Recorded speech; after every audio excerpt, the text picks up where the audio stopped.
Kan genre sebuah IP yang orang-orang udah khatam gitu bahwa ini tuh drama persahabatan menjadi film aksi persahabatan.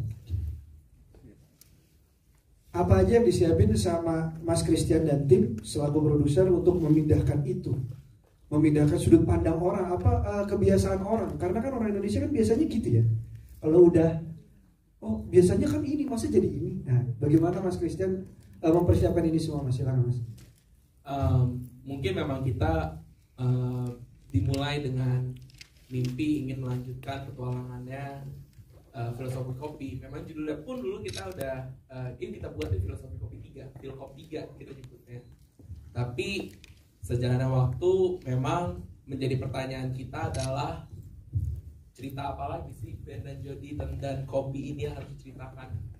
Apakah kita tidak mau men-challenge lebih jauh lagi Ben dan Jody ini gitu. Dan kita tahu bahwa Filosofi Kopi bisa hidup karena Ben sebagai tukang kopi dan Jody sebagai sahabatnya yang menghidupi dari film pertama dan film kedua. Dari situlah kita mulai mengeksplor possibility petualangan apa sih yang perlu dialami, yang akan diterjuni lebih jauh lagi dari Ben dan Jody. Itulah kenapa kita mencoba bergeser ke genre action, dimana kita tidak mau mengikuti bahwa kalau film pertama drama, film kedua drama, film ketiganya harus drama gitu. Jadi itu yang kita persiapkan.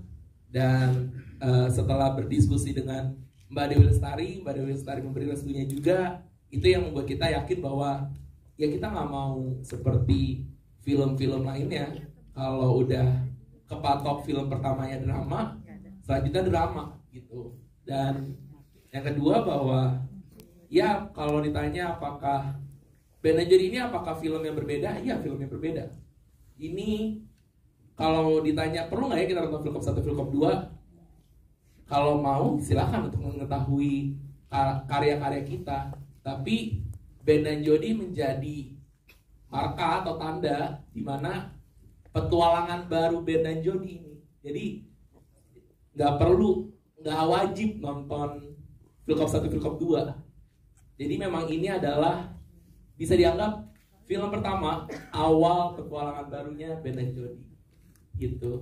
Oke, ada resistensi nggak sih dari semenjak ngeluarin teasernya gitu dari netizen kita yang budiman?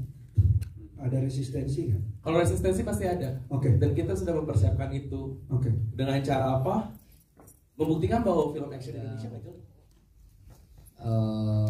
Materi aslinya di mana ini berangkat dari sebuah cerita pendek karya Dewi Lestari di sebuah buku kumpulan cerita pendek berjudul Filosofi Kopi. Lalu kemudian di situ ada karakter yang Ben sama Jody. Dan sebenarnya cerita yang ditulis oleh Mbak Dewi itu selesai di film pertama. Bahwa kemudian ada film kedua pun itu sudah pengembangan dari universe yang memang kita ciptakan saat kita mengadaptasi dari cerita pendek. Lalu kemudian waktu mau bikin sebenarnya melanjutkan project ini tuh lebih ke sebuah ya tadi misalnya sahabat sejati gitu ya, sahabat sampai mati, karena memang ini adalah project persahabatan sih gitu. Jadi kami bertemu, saya, Glenn, Chico, Rio ketemu di ada Anggia juga gitu ya, ketemu di project ini 2015 dan ada banyak sekali film yang kita atau project yang kita kerjakan, tapi entah kenapa project ini tuh selalu membawa kita kembali lagi gitu. Jadi nggak pernah ada rap gitu di Filosofi Kopi gitu. Danang juga pernah masuk ke universe Filosofi Kopi di seriesnya, dan selama 5 tahun kami berproses sebagai sahabat juga. Dan waktu ingin melanjutkan berikutnya, saya rasa saatnya bermain-main dengan fantasi gitu. Fantasi di mana apa yang terjadi terhadap dua karakter ini ya, kalau misalnya kita push genre-nya jadi action gitu. Terus ketika kita push jadi genre, jadi action, apa yang perlu kita apa elemen yang perlu kita ciptakan, lalu kemudian penciptaan elemen-elemen tersebutlah fantasi yang saya create untuk universe barunya Ben and Jody. Misalnya contohnya ada satu desa namanya Desa Wanareja di sini, di mana ada Rinjani sama Tambora, diambil dari dua nama gunung di NTB. Itu adalah fantasi saya terhadap komunitas adat yang selama ini sering kita baca, sering kita dengar, menghadapi banyak sekali tantangan terhadap perubahan zaman, di mana pertumbuhan ekonomi menuntut mereka untuk menyerahkan lahan ulayat, dan kemudian mereka harus direlokasi, dan ada banyak sekali komunitas-komunitas adat yang kemudian bertahan dan melawan. Tapi kalau misalnya mau dibikin satu tempat, kok kayaknya terlalu spesifik, sehingga kita membuat ini jadi fantasi gitu ya. Terus kelompok AA Tubir juga sangat fantasi saya terhadap ngebayangin punya gerombolan si berat yang serem tapi lucu gitu. Contohnya misalnya Kang Yayan namanya Tubir, apa sih Tubir, kalau dibalik kan ribut gitu kan. Ini kan emang mockingan anak Blok M, Mahakam kalau lagi berantem aja gitu kan. Ya kita masa-masa tawur menawur gitu kan, ya kan, masih ada basis bis tingkat, ya kan, Satan 46, Budut gitu-gitu kan, masih ya. Ke sekolah pakai penggaris besi, bukan buat belajar tapi buat jaga-jaga gitu. Maksudnya dunia pengalaman itu yang kemudian saya bawa ke sini, di mana ada karakter namanya penjahat namanya Gele, ya Gele gitu kan. Terus habis itu ada karakter namanya Getem, orangnya nggak bisa ngomong, tapi karena udah dianggap anak sama Tubir, setiap dia ngerem kayak mau boker gitu, Tubir tahu dia ngomong apa gitu. Kalau dia ngomong Tubir tahu dia ngomongin Jody gitu. Ya cuma dia sama Tubir doang yang tahu. Maksudnya those kind of fantasy yang kemudian saya create di sini, situasinya, bagaimana karakter Rinjani itu dibentuk, perempuan pemimpin dengan panah, terus punya adik yang juga perempuan, tapi karena dibesarkan sebagai perempuan yang juga independen, sehingga dia nggak mudah untuk dipimpin gitu. Terus kemudian ada anak kecil yang namanya Musang, diambil dari nama binatang, yang orang selalu ngerasa kalau anak kecil di dalam sebuah film action tuh rata-rata jadi anak yang harus dilindungin gitu. Tapi di sini Musang punya karakter yang berbeda gitu. Atau ada karakter namanya Jago gitu. Diambil dari mana Jago? Ayam Jago? Bukan. Gara-gara sering nontonin sosial media Bang Jago. Ya udah namanya Jago aja udah gitu. Ya udah di Jago aja, Jago berantem, Jago. Terus kemudian dibikinlah, di-create karakternya seperti ini. Itu adalah fantasi-fantasi yang terjadi, yang saya create untuk melebarkan film ini, sehingga membuat mudah-mudahan flipping genre di universe-nya Ben and Jody ini jadi make sense buat nonton film ini nantinya gitu. Jadi believable. Jadi Ben dan Jody itu pengenalan karakter kali ya, terutama untuk Ben dan Jody-nya. Iya, tapi sebenarnya ya kalau misalnya mau lihat masa-masa Ben dan Jody jadi warga biasa, ya boleh lah nonton 1-2. Tapi kalau nggak mau nonton ya nggak apa-apa juga gitu. Kita bisa mulai mengenal Ben sama Jody juga dari film ini. Jadi sebenarnya ini benar-benar jadi film yang sebenarnya independen dari dua film sebelumnya, walaupun tetap ada di dalam satu universe yang sama. Mungkin terdengar eksperimental gitu ya, tapi sebagai sebuah storyteller, buat saya ini challenge yang menurut saya setelah bikin NKCTHI dari buku yang dengan kumpulan surat atau quotes gitu, jadi sebuah cerita yang lebar, atau misalnya mengadaptasi Wiro Sableng gitu dari buku karya Bastian Tito yang luar biasa, terus kemudian jadi satu film. Apalagi yang kira-kira bisa saya kerjain gitu kan. Mungkin nge-cross genre yang di Indonesia mungkin sebagai sebuah industri masih jarang yang melakukannya gitu. itu jadi kayak tantangan berikutnya aja buat saya sebagai seorang storyteller gitu. Makanya kemudian next mungkin yang akan rilis itu Mencuri Raden Saleh misalnya, itu kan juga sebuah usaha untuk menjawab tantangan dari dalam diri sendiri tentang saya mau berkembang jadi director atau pencerita kayak apa sih gitu. Oke, menarik sekali Mas. Tapi pertanyaan saya jadi ini nih, jadi agak liar nih. Boleh kamu dibayar buat nanya kok. Oke. Oh saya dibayar, Jadi mungkin nggak dengan kelebaran yang sudah ada di universe-nya Visinema sekarang, ketemu tuh para pencuri Raden Saleh dengan Raden Salehnya, wah traveling waktu dong ya, bukan? Maksudnya para pencuri Raden Saleh dengan Ben dan Jody universe ini ketemu, bisa mungkin atau enggak?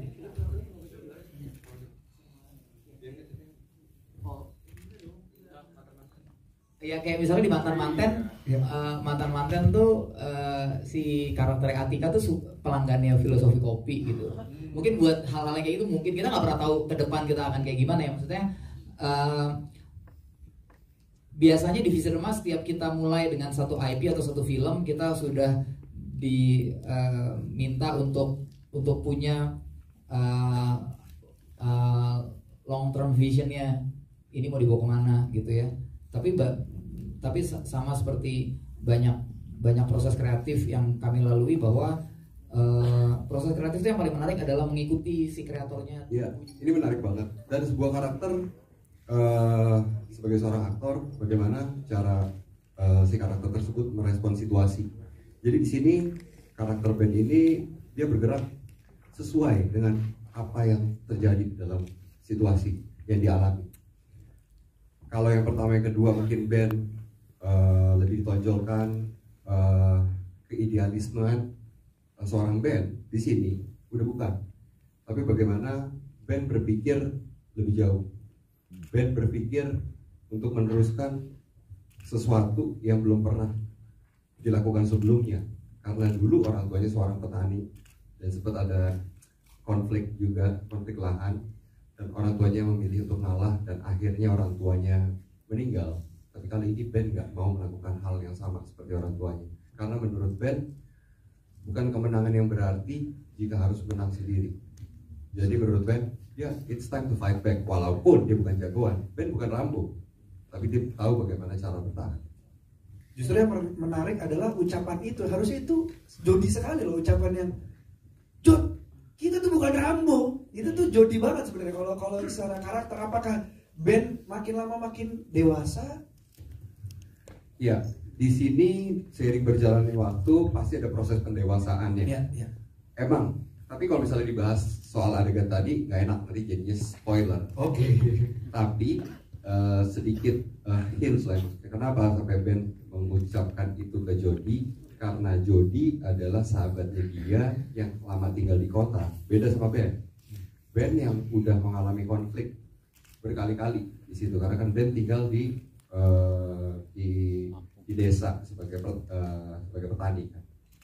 Gitu. Jadi dia lebih tahu dulu, dia tahu medannya seperti apa.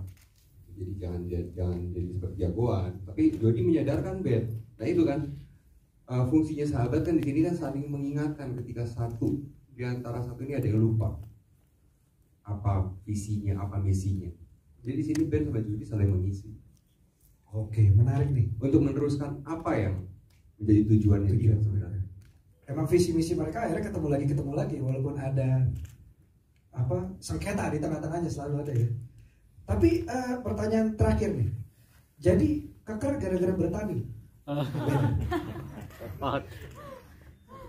Kekar karena kebanyakan ngangkat berat di situ. Nah, jadi di film ini. Jadi bisa nyangkul benar. Kan waktu di Blok M gajinya pas-pasan, sama Jody diutangin kadang-kadang, megang kopi, kalau ini enggak. Kerja berat. Jadi Kekar. Oke. Jadi silakan ya yang laki-laki ataupun perempuan mau lihat adegan ulang telanjang dada ngangkat karung ke mobil, nanti nontonnya di Instagram Nona Agni ini. Hah? Belum, Bel udah masuk aja.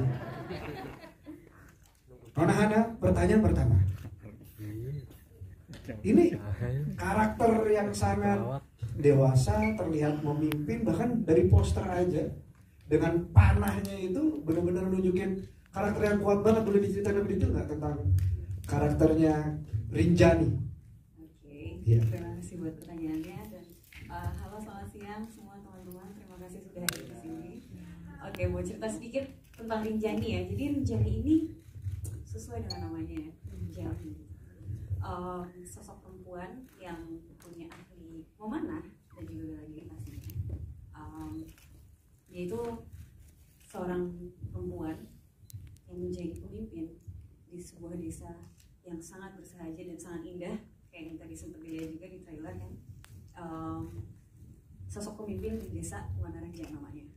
Jadi di sini dia rela melakukan apapun untuk menjaga desanya, walaupun dia perempuan yang nggak takut untuk melawan apapun yang berani mengganggu desanya. Dia juga perempuan yang kuat dan agak sedikit keras kepala. Makanya di sini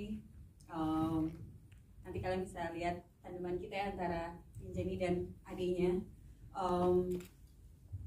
Tapi di sini memang Rinjani itu sebenarnya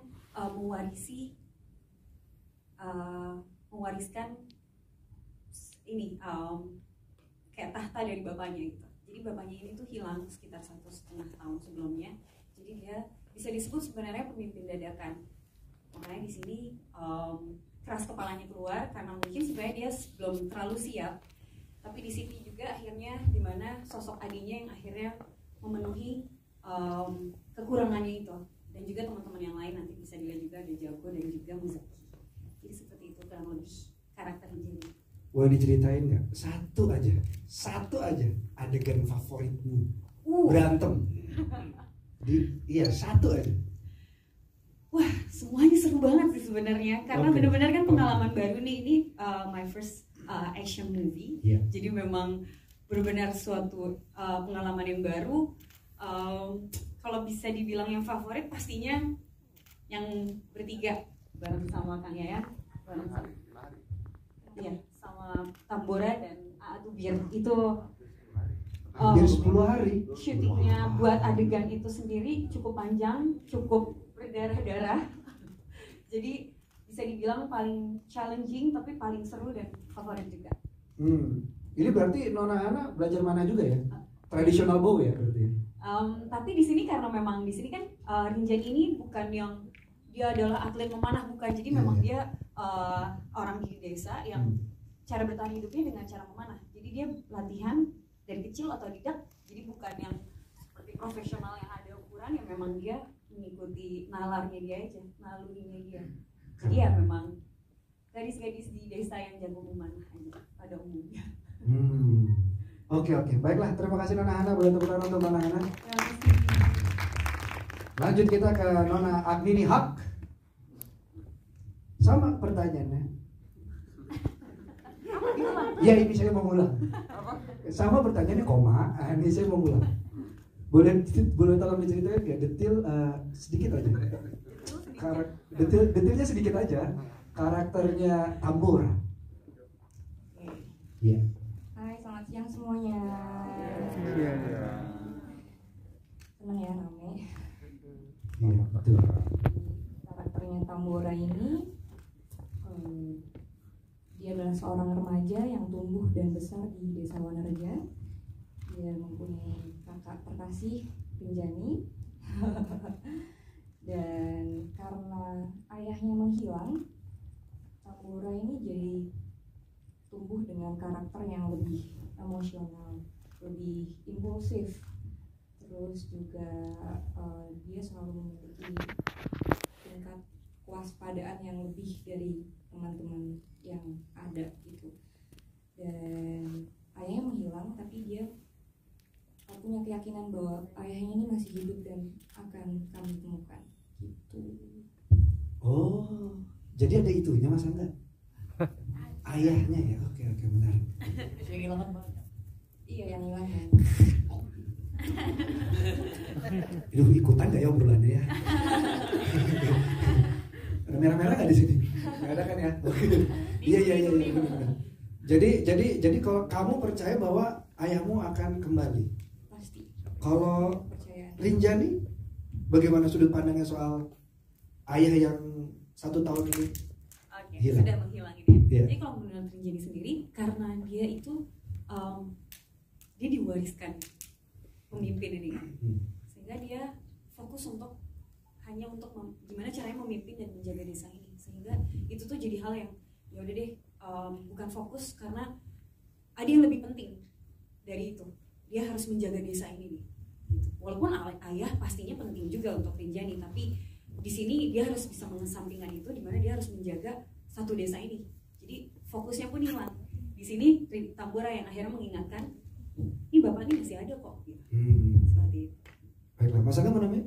Jadi sebenarnya Rinjani sama Tambora ini karakter fantasi dari Universe Philosophy Coffee yang awalnya dibikin sama Dewi, tapi sebenarnya sama Dewi Lestari, tapi sebenarnya sebuah cermin dari Ben dan Jody itu sendiri. Jadi kalau Ben dan Jody itu kan 2 orang sahabat dengan 2 karakter berbeda, tapi saling sayang. Yang satu penuh perhitungan, yang satu sangat impulsif dan emosional gitu. Dan mereka berdua punya problem juga. Kalau di film pertama, film kedua kita tahu mereka punya problem dengan ayahnya.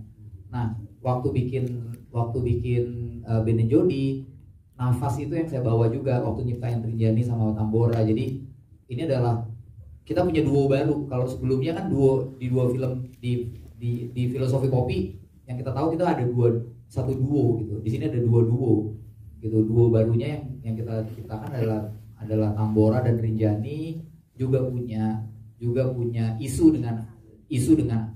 soal ayah. Lalu kemudian dengan 2 karakter yang kurang lebih mungkin kalau Jody adalah perempuan yang hidup di hutan, dia akan tumbuh jadi Rinjani. Ben kalau dia perempuan dan tumbuh di desa Wanareja, dia akan tumbuh jadi Tambora gitu kira-kira. Yang di sini keluar taekwondo, mana tahu di hutan masuk juga K-pop dan Korea fashion lainnya, terus bisa taekwondo gitu. Enggak sih, kalau di sini tuh di bela dirinya tuh general lebih ke untuk bertahan hidup. Oke. Dan emang dari kecil sama ayah dibiasakan untuk jadi mandiri tadi, dan kita emang sudah belajar bela diri dari kecil untuk bertahan hidup sendiri gitu. Jadi emang ini aja ya, natural aja ya. Iya, natural, bertahan hidup aja. Menarik. Dan Kang Ian keren banget bikin koreonya. Banget. Jadi mungkin waktu nge-develop, salah satu yang paling menarik dari karakter-karakter yang ada, Ben, Jody, Tambora, Rinjani dan Tubir segala macam, bagaimana kita merepresentasikan karakter-karakter ini dalam gerak aksi bela dirinya. Ben yang bukan petarung, tapi dia mungkin punya kekuatan fisik yang lebih dibanding Jody. Gimana sih cara bela dirinya? Terus Jody yang anak kota dan mungkin nggak pernah ada di situasi tersebut, sementara Rinjani, Tambora dan lain-lain, dan fighting koreografernya ya Kang Yayan langsung gitu. Jadi sendiri-sendiri punya gaya bertarungnya masing-masing ya. Benar, dengan sikapnya, kalau aku impulsif gitu ya, terus emosional, berantemnya tuh juga ngotot yang ngerti nggak sih, marah gitu, kayak ini nih mungkin yang menyebabkan ini semua gitu kayak. Sebenarnya sampai sekarang ya. Enggak. Jangan serius, nanti beneran action nih jadinya. Iya, jadinya UFC ya. Baiklah, kalau begitu terima kasih Nona Agnini. Boleh tepuk tangan untuk Nona Agnini. Luar biasa, Tambora. Selanjutnya AA Tubir, nama panjangnya AA Tubir Utas-Utas. Atau ribut satu-satu ya kalau misalnya. Iya, kalau karena wujud uluk kuat ya jadinya ya. Kang Yayan. Halo, selamat siang. Selamat siang Kang. Selamat tahun baru semuanya. Selamat tahun baru, semoga tahun baru ini berkah ya. Amin. Bisa nonton bioskop lagi, amin. Jadi yang buat film juga gitulah ya, bisa hidup. Boleh diceritain juga nggak Kang Yayan? Karakter seperti apa sih si AA Tubir ini? Intinya Tubir ini adalah seorang yang idealis. tapi realistis. Saya nggak mau katakan duitis, gitu. Biar sedikit agak sopan. Jadi, tapi yang pasti Adubir ini sebetulnya tidak, atau bukan seorang yang suka ribut, cinta damai sebetulnya. Dia idealis dan dia orang yang sangat bertanggung jawab. Jadi dalam karakter dia seorang yang banyak yang dikatakan sebagai antagonis, mudah-mudahan bisa menyampaikan pesan bahwa sejahat apapun sebetulnya dia orang baik, karena dia punya tanggung jawab. Apa tanggung jawabnya? Melaksanakan perintah orang yang bayar, itu aja. Dan itu sebenarnya mungkin nggak susah, karena di realita ini kan itu lebih banyak. Saya ikut obrolan ini lagi. Okay. Tapi yang pasti Adubir itu bukan seorang tukang ribut. Dia hanya seorang idealis, tapi realistis, termasuk duitis. Itu pastinya. Nah, prinsip Adubir, siapapun yang berani ganggu saya, berani halangi saya, nggak laki nggak perempuan, singkat habis. Lu bawa alasan persahabatan, alasan apapun gua pabrik. Itu aja. Bagaimana caranya 27 kita ngumpul. Kita bakal ngobrol pabrik persahabatan BJOD ya.